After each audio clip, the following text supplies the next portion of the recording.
बहुत समय पहले की बात है। एक विशाल राज्य था, शाहीपुर, जहां के राजा बादशाह सलीमुद्दीन न्यायप्रिय, बुद्धिमान और दिल के बड़े नेक थे। उनका एक ही चिराग था, उनकी बेटी नूरजहां। नूरजहां इस दुनिया की आम लड़कियों से अलग थी। वो सोने चांदी, हीरे मोती की शौकीन नहीं थी। न उसे शाही पोशाकों से लगाव था, न झूठी तारीफों से। वो किताबों, कविताओं और प्रकृति की प्रेमी थी।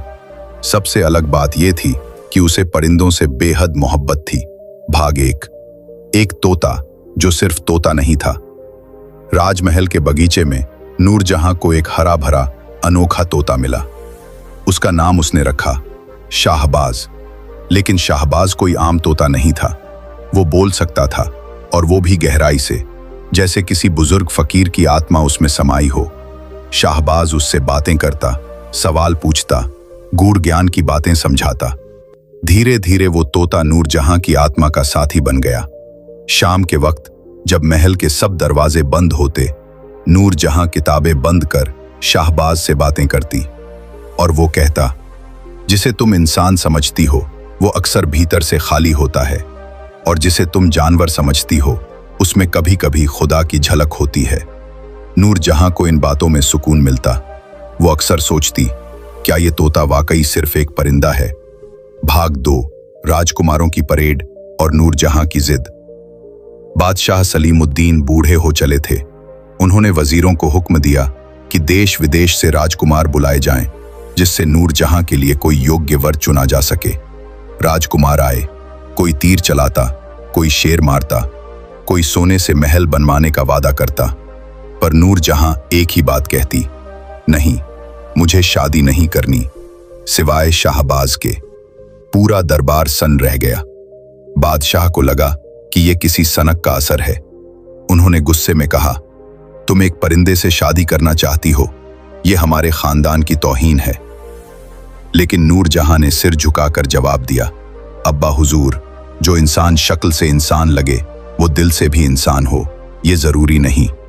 शाहबाज में जो वफा, समझ और सच्चाई है वो मुझे किसी इंसान में नहीं दिखी। बादशाह चुप रह गए।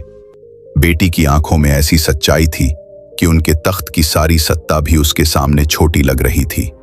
भाग 3, महल में हलचल और अजीबोगरीब निकाह। राज्य में खबर फैल गई, बादशाह की बेटी एक तोते से शादी कर रही है। काफी लोग मजाक उड़ाने लगे। कुछ ने दुआएं दी, कुछ ने दुआओं में बद्दुआएं भी। निकाह की तारीख तय हुई। नूरजहां दुल्हन बनी, लाल जोड़ा पहने, आंखों में उम्मीद और चेहरे पर नूर। शाहबाज को एक सोने के पिंजरे में रेशमी कपड़े के ऊपर बैठाया गया। पूरा महल अंधविश्वास और रहस्य के बादलों से घिरा था। निकाह पढ़ा गया, लेकिन जैसे ही इमाम साहब ने कबूल है पूछा, तोता जोर से बोला, कबूल है। और अचानक महल में एक रोशनी फैली। आवाजें गूंजने लगी, जैसे सूफी संतों के कलाम की गूंज हो। शाहबाज ने पंख फैलाए और उसके शरीर से चमत्कारिक ढंग से पर कट कर गिरने लगे। देखते ही देखते वह एक सुंदर, रूहानी चेहरे वाला इंसान बन गया, एक फकीर जिसे देखकर हर कोई दंग रह गया। भाग 4, राज की परतें खुलती हैं। वो नौजवान आगे बढ़ा, सिर झुकाकर बोला, मैं इंसान ही था। एक रानी के अभिमान के कारण मुझे श्राप मिला कि मैं एक तोते के रूप में जन्म लूंगा और तभी मुक्त हो पाऊंगा जब कोई मुझे दिल से इंसान मानेगा, बगैर मेरी शक्ल देखे। सालों तक मैं जंगलों में भटका। फिर एक दिन नूरजहां ने मैं